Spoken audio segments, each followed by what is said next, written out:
Керқұла атты Кендебай, Қазанғап кедей.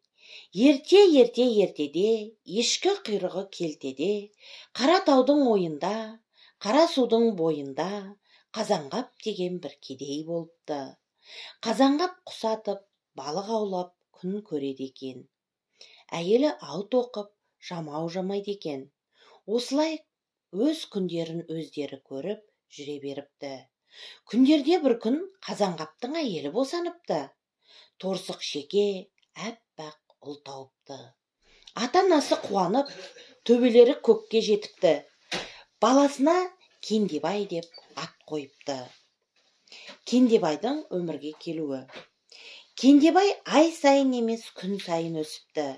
6 күнде күліпті, 60 күнде жүріпті. 6 жылда алып жігіт болыпты.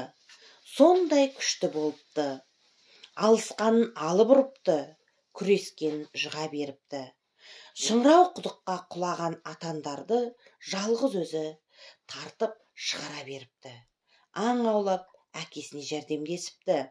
Бара-бара құлан атыпты. Құралайды көзінен тигізген мерген болыпты. Арқар мен киікті, құлан мен маралды мая-мая үйіп тастапты. Қарасудың бойындағы жыртық үйлі кедейлер қарық болыпты да қалыпты. Күндерде күн Кендебай аң аулап жүрсе, Қаратаудың ойында, терең құздың бойында арыстандай көкжал бөрі бір буаз биені жаңа ғана жарып, жегелі жатыр екен. Кендебай жүгіріп барып, көкжалды құйрығынан ұстай алып, бұлғап-бұлғап лақтырып кеп жіберіпті.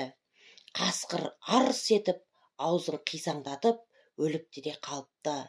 Кендебай қасқырдың терісін сойып алып, биенің қасына келсе, бие жан таласып өлгелі жатыр екен. Кендебай алмас қанжарымен биенің қарнын жарып жіберіп, құлын суырып алыпты. Арыста еркек құлын екен.